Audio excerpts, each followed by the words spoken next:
এখনো পুরোপুরি যে ক্ষয়ক্ষতির তালিকা সেটা পুরোপুরি এখনো শেষ হয়নি, তবে আমি এ পর্যন্ত ভোটমারির 2টি এলাকা এবং আমাদের এখানে তুষভান্ডারের প্রায় 3টি এলাকা পরিদর্শন করলাম। এরপরে আমরা কাকিনাও যাব। যেটা এ পর্যন্ত আমি দেখেছি ক্ষয়ক্ষতির পরিমাণ আসলে অনেক বেশি।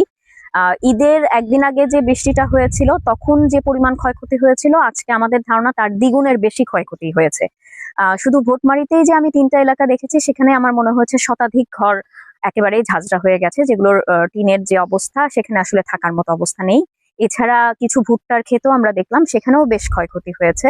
তো এই ক্ষয়ক্ষতির পরিমাণ আজকে আমরা আমাদের যে ইউনিয়ন পরিষদের চেয়ারম্যান, মেম্বার, জনপ্রতিনিধিরা আছেন তাদের মাধ্যমে পুরো তালিকাটা করে আমরা একদম ক্ষয়ক্ষতির যে পরিমাণ সেটির তালিকা করছি।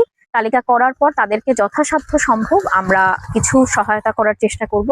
হয়তোবা তাদের যে ক্ষতি হয়েছে পরিপূর্ণ সহায়তা দেওয়া সম্ভব না হলেও সরকারের পক্ষ থেকে যতটুকু সম্ভব আমরা সেই সহায়তাটুকু করব।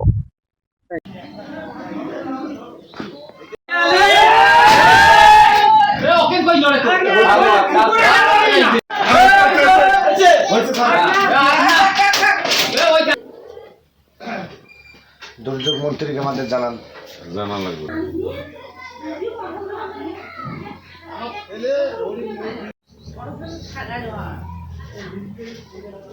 দাওয়াত খাইছেন ইলিয়াসের ভাই, দাওয়াত খাইছেন তখন এই বিল্ডিং দেওয়া হয়নি।